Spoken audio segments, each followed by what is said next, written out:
3 Division World Champion John Riel Cuadro Alas Casimero kinontra ang panawagan ng dating trainer na si Nonoy Neri at ng veteran journalist and analyst si JM Siasat na mag-venture out at kumuha ng iba pang trainer. Kailangan niya talagang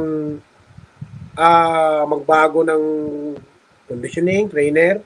Kasi pag dyan lang, mag-stick sa dyan, parang wala eh. Mahirap yung inuwi na kalaban eh. So talagang lahat, baguhin niya talaga. Lahat, trainer, yung strength and conditioning, makinig siya sa promoter niya. Coach Nonoy Neri, Mimo Hernandez para Super Science ulit. Alam nyo guys, ito lang masasabi ko sa inyo bakit daming na ni Kuya Lods, bakit ang daming na ang daming na parang yung suya Tagalog ang daming nainggit. Bakit ang daming nainggit kay Kuya Lods? Samantalang si Kuya Lods guys, nung na siya na yung naging trainer ko, kahit isang bisis hindi pa kami natatalo. Yun ang lagi niyong tatandaan. Ano ang pagkakamali ni Kuya Lods sa training namin? May nagkakamali na ba si Kuya Lods? Kahit isang bisis hindi pa kami natalo. Masira ulo talaga tumana.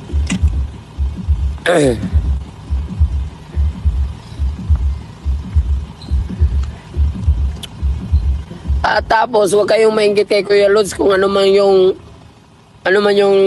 dumating sa buhay niya. Ang daming naiinggit eh. Kasi walang nakakahati sa 10% ni Kuya Lods. Siyempre, niya yan eh. Yung bliss na ni Kuya Lods yan eh. Kasi naghihirap lang si Kuya Lods sa mag-training. Kung may mga kung may mga gusto nyong dagdagan lang natin yung knowledge natin sa about of boxing. Pero huwag nyong kainggitan si Kuya Lods. Kasi pinaghirapan niya yan para maabot din niya yung gusto niyang makukuha.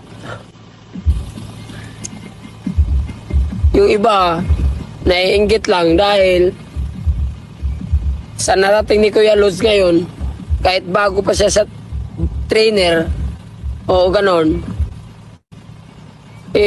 kaysa trainer na mga matagal na trainer, hindi nila nakukuha yung price na ganun kalaki. Yun, real talk yan. Matagal na silang trainer pero yung price na hindi na gano'n kalaki, hindi nila maano. Pero sa totoo lang, na si Kuya Lods na yung nagiging trainer ko, hindi pa kami natalo. Yes po. Hindi natin tanggalin yan. Bakit tatanggalin natin? Kung may natin, dagdagan lang natin yung knowledge o yung pagtuturo or mga alam mo, mga tao na to eh. Kulang daw yung training na pinapakita. Swerte lang, may lagnat ako noon. Wala pa akong lagnat noon. Baka hospital na labas noon.